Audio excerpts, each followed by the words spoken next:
ఒకప్పుడు మనం ఆహారాన్ని పచ్చిగా తినేవాళ్ళం. కొంతకాలం గడిచిన తర్వాత ఆహారాన్ని కాల్చి తినడం మొదలుపెట్టాం. మరికొంతకాలం తర్వాత ఫుడ్‌ని వాటర్‌లో బాయిల్ చేసి, అలాగే ఆయిల్‌లో ఫ్రై చేసి తినటం అలవాటు చేసుకున్నాం.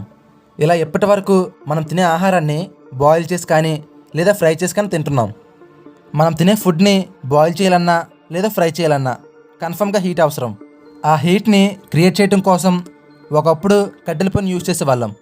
కొంతకాలం తర్వాత బొగ్గు పొయ్యిని యూజ్ చేసి ఆ హీట్ని క్రియేట్ చేసేవాళ్ళం. అలా మరికొంతకాలం తర్వాత గ్యాస్ స్టవ్స్ని యూజ్ చేసేవాళ్ళం. ఇలా ఫుడ్ని బాయిల్ చేసే ప్రక్రియలు మారుతూ వచ్చాయి. మరికొన్ని రోజుల్లో ప్రతి కిచెన్లో కూడా ఎలక్ట్రిక్ పవర్ మీద రన్ అయ్యే ఓవెన్స్ వచ్చేస్తాయి. అలాంటి ఒక ఓవెన్ గురించి ఈ వీడియోలో డిస్కస్ చేద్దాం. ఈ వీడియోలో మైక్రోవేవ్ ఓవెన్స్ ఎలా పనిచేస్తాయి, వీటి వల్ల మనకు వచ్చే లాభం ఏంటి, అలాగే ఈ ఓవెన్స్ వల్ల మనకేమైనా నష్టం కలుగుతుందా, ఇలాంటి విషయాలన్నీ ఈ వీడియోలో ఎక్స్ప్లెయిన్ చేస్తాను.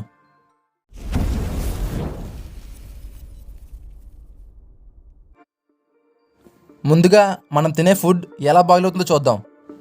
మనం ఏదైనా మాంసాన్ని కానీ లేదా వెజిటబుల్ కానీ చూసుకుంటే వాటిలో చాలా వరకు వాటర్ ఉంటుంది. ఫర్ ఎగ్జాంపుల్, మన దగ్గర ఒక చికెన్ పీస్ ఉందనుకుందాం. ఆ చికెన్ పీస్లో చాలా వరకు వాటర్ ఉంటుంది.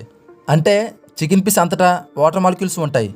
ఆ చికెన్ పీస్లో ఉండే వాటర్ మాలిక్యూల్స్ని హీట్ చేసామంటే ఆటోమేటిక్గా చికెన్ పీస్ కూడా హీట్ అవుతుంది.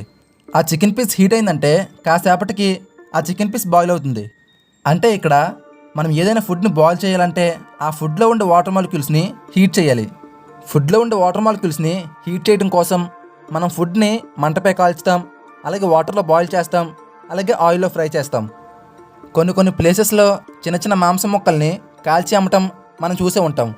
వారు కాల్చేది చిన్న చిన్న మాంసం ముక్కలే కాబట్టి ఆ మాంసంలో ఉండే ప్రతి వాటర్ మాలిక్యూల్ కూడా హీట్ అవుతుంది. దానివల్ల ఆ చిన్న మాంసం ముక్క అంతటా ఫుల్గా బాయిల్ అవుతుంది. అంతేకాని పెద్ద పెద్ద మాంసం ముక్కల్ని కాల్చి అమ్మటం మనం చూసి ఉంటాం. ఎందుకంటే పెద్ద పెద్ద మాంసం ముక్క మధ్యలో ఉండే వాటర్ మాలిక్యూల్స్ అంతగా హీట్ కావు. దానివల్ల మధ్యలో ఉండే మాంసం పచ్చిగా ఉంటుంది. ఒకవేళ ఎక్కువసేపు కాల్చినట్లయితే మధ్యలో ఉండే మాంసం హీట్ అవుతుంది, కానీ మాంసం యొక్క పైలేరు మొత్తం శుభ్రంగా మాడిపోతుంది. అలా మాడిపోకుండా ఉండాలంటే మాంసాన్ని వాటర్లో బాయిల్ చేయాలి. వాటర్లో బాయిల్ చేస్తే ఫుడ్లో ఉండే న్యూట్రియంట్స్ వాటర్లో కలిసిపోతాయి. ఒకవేళ ఆయిల్లో బాయిల్ చేస్తే అది ఆయిల్ ఫుడ్గా మారిపోతుంది. ఆయిల్ ఫుడ్స్ మన హెల్త్కి అంత మంచివి కావు. ఈ ప్రాబ్లమ్స్ అన్నింటికీ పరిష్కారం ఈ మైక్రోవేవ్ ఓవెన్స్. ఈ ఓవెన్స్లో ఎటువంటి హీట్ జనరేట్ అవ్వదు. ఓన్లీ మనం పెట్టే ఫుడ్ మాత్రమే హీట్ అవుతుంది. ఆ ఫుడ్ ఎలా హీట్ అవుతుందో ఇప్పుడు చూద్దాం. మైక్రోవేవ్ ఓవెన్స్ చూడటానికి ఈ విధంగా ఉంటాయి. ఈ ఓవెన్ లోపల ఒక ప్లేట్ ఉంటుంది. దాన్నే మనం టర్న్ టేబుల్ అంటాం. ఈ టేబుల్ పైన మనం ఫుడ్ని ప్లేస్ చేస్తాం. ఈ ఓవెన్కి రైట్ సైడ్లో కంట్రోలింగ్ బటన్స్ ఉంటాయి. ఈ కంట్రోల్ ప్యానల్కి బ్యాక్ సైడ్ మ్యాగ్నెట్రాన్ అనే ఒక డివైస్ ఉంటుంది. మ్యాగ్నెట్రాన్ చూడటానికి ఈ విధంగా ఉంటుంది. ఈ మ్యాగ్నెట్రాన్ నుండి మైక్రోవేవ్స్ రిలీజ్ అవుతూ ఉంటాయి. ఈ మ్యాగ్నెట్రాన్ ఎలక్ట్రిక్ పవర్ని యూజ్ చేసుకుని పనిచేస్తుంది. సరే, మనం ఈ మైక్రోవేవ్ ఓవెన్ని స్విచ్ ఆన్ చేసాం అనుకుందాం. స్విచ్ ఆన్ చేయగానే ఈ మ్యాగ్నెట్రాన్ ఎలక్ట్రిక్ పవర్ని యూజ్ చేసుకొని మైక్రోవేవ్స్ని రిలీజ్ చేస్తుంది. మనం ఈ లోపల ఉండే ప్లేట్ మీద ఫుడ్ని ప్లేస్ చేసాం. అంటే రిలీజ్ అయిన మైక్రోవేవ్స్ ఈ ఫుడ్ లోపల నుండి ట్రావెల్ అవుతాయి. అంటే గ్లాస్ నుండి లైట్ ఎలా అయితే ట్రాన్స్ఫర్ అవుతుందో సేమ్ అదేవిధంగా రిలీజ్ అయిన మైక్రోవేవ్స్ కూడా ఈ ఫుడ్ నుండి ట్రావెల్ అవుతాయి. ఇక్కడే మీకు చాలా డౌట్స్ వస్తుంటాయి. అసలు మైక్రోవేవ్స్ ఫుడ్ నుండి ఎలా ట్రాన్స్ఫర్ అవుతాయి? ఒకవేళ ఫుడ్ నుండి ట్రాన్స్ఫర్ అయితే ఈ ఓవెన్ నుండి కూడా మైక్రోవేవ్స్ బయటకు వచ్చేస్తాయి కదా. ఒకవేళ ఈ మైక్రోవేవ్స్ బయటకు వచ్చేస్తే మన హెల్త్కి ఏమైనా ప్రమాదం ఉందా? ఇలాంటి డౌట్స్ చాలా వస్తుంటాయి. ఈ వీడియో ఫుల్గా చూస్తే ఆ డౌట్స్ అన్ని క్లియర్ అవుతాయి. మీరు ఎలక్ట్రోమాగ్నెట్ స్పెక్ట్రమ్ కోసం వినే ఉంటారు.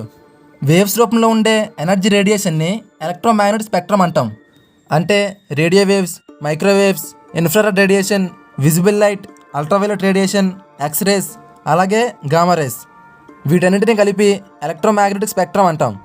వీటన్నింటికి ఒక్కొక్క వేవ్ లెంత్ ఉంటుంది. రేడియో వేవ్స్కి వేవ్ లెంత్ ఎక్కువగా ఉంటుంది. గామా రేస్కి వేవ్ లెంత్ తక్కువగా ఉంటుంది. వేవ్ లెంత్ తక్కువగా ఉంటే వాటికి ఎనర్జీ ఎక్కువగా ఉంటుంది. అదే వేవ్ లెంత్ ఎక్కువగా ఉంటే వాటికి ఎనర్జీ తక్కువగా ఉంటుంది. మైక్రోవేవ్స్కి వేవ్ లెంత్ ఎక్కువగా ఉంటుంది, అంటే ఎనర్జీ తక్కువగా ఉంటుంది. ఇలా ఎనర్జీ తక్కువ ఉన్నవి ప్లాస్టిక్ నుండి, చెక్క నుండి, కాంక్రీట్ నుండి, అలాగే మన బాడీ నుండి ఈజీగా ట్రాన్స్ఫర్ అవ్వగలవు. కానీ మెటల్స్ నుండి మాత్రం ట్రాన్స్ఫర్ అవ్వలేవు. ఈ మైక్రోవేవ్ ఓవెన్లో రైట్ సైడ్, లెఫ్ట్ సైడ్, అలాగే బ్యాక్ సైడ్ అలాగే పైన కింద మెటల్స్ ఉంటాయి. మ్యాగ్నెట్రాన్ నుండి రిలీజ్ అయిన మైక్రోవేవ్స్ మనం ప్లేస్ చేసిన ఫుడ్ గుండా ట్రాన్స్ఫర్ అయ్యి చుట్టూ ఉన్న మెటల్స్కి స్ట్రైక్ అవుతుంది. ఆ మెటల్స్ మైక్రోవేవ్స్ని రిఫ్లెక్ట్ చేస్తాయి. అంటే లైట్ని మిర్రర్ ఎలా అయితే రిఫ్లెక్ట్ చేస్తుందో సేమ్ అలానే మెటల్స్ కూడా ఈ మైక్రోవేవ్స్ని రిఫ్లెక్ట్ చేస్తాయి. అలా రిఫ్లెక్ట్ అవుతూ కొన్ని లక్షల మైక్రోవేవ్స్ క్రియేట్ అవుతాయి. ఈ ఓవెన్ మధ్యలో ఫుడ్ని ప్లేస్ చేసాం కాబట్టి చాలా మైక్రోవేవ్స్ ఈ ఫుడ్ గుండా ట్రాన్స్ఫర్ అవుతాయి. ఫుడ్లో చాలా వరకు వాటర్ మాలిక్యూల్స్ ఉంటాయి. ఫుడ్ లోపలికి ట్రావెల్ అయిన మైక్రోవేవ్స్ లోపల ఉన్న వాటర్ మాలిక్యూల్స్ని స్ట్రైక్ చేస్తాయి. దాంతో వాటర్ మాలిక్యూల్స్ అన్నీ వైబ్రేట్ అవుతాయి.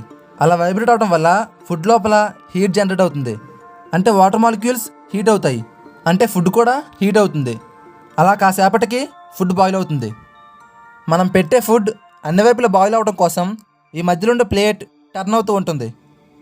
ఈ ఓవెన్ లోపలంతటా మెటల్స్ ఉన్నాయి కాబట్టి మైక్రోవేవ్స్ బయటకు వచ్చే అవకాశం లేదు. ఒకవేళ వచ్చినా మనకేం కాదు. ఒకవేళ మన చేతిని ఈ ఓవెన్లో కంటిన్యూస్గా ఉంచితే మనకేమైనా ప్రమాదం ఉందా? ఇటువంటి డౌట్ కూడా మీకు రావచ్చు. మన చేతిని కంటిన్యూస్గా ఉంచితే హీట్ అవుతుంది, కానీ మన చెయ్యి కాలిపోయేంత కాదు. ఎందుకంటే మన బాడీలో ఉన్న వాటర్ బ్లడ్తో పాటు మన బాడీ మొత్తం సర్క్యులేట్ అవుతుంది. అంటే ఆ సెకండ్కి మన హ్యాండ్లో ఉండే వాటర్ మాలిక్యూల్స్ మరో సెకండ్కి మన హ్యాండ్లో ఉండవు. కానీ ఫుడ్లో ఉండే వాటర్ మాలిక్యూల్స్ ఒకే దగ్గర ఉంటాయి కాబట్టి ఫుడ్ బాయిల్ అవుతుంది. ఒక బావిలో ఉండే వాటర్ని ఎప్పటికైనా హీట్ చేయగలం, కానీ ఫ్లో అవుతున్న రివర్ వాటర్ని ఎప్పటికీ హీట్ చేయలేం. మైక్రోవేవ్స్ వల్ల మన బాడీకి ఎటువంటి ప్రమాదం ఉండదు, కానీ మన కంటికి మాత్రం ప్రమాదం జరగవచ్చు. ఎందుకంటే మన కంటిలో ఎక్కువగా బ్లడ్ సర్క్యులేషన్ జరగదు. ఇది ఫ్రెండ్స్ ఈరోజు వీడియో. ఈ వీడియో చూసిన వారు చూసినట్టు వెళ్ళిపోకుండా వీడియో నచ్చితే లైక్ చేయండి, అలాగే షేర్ చేయండి. అలాగే మీకు ఏమైనా డౌట్స్ ఉంటే కింద కామెంట్ చేయండి. ఇలాంటి మరిన్ని ఇంట్రెస్టింగ్ వీడియోస్ కోసం నా ఛానల్ని సబ్స్క్రైబ్ చేసుకోండి.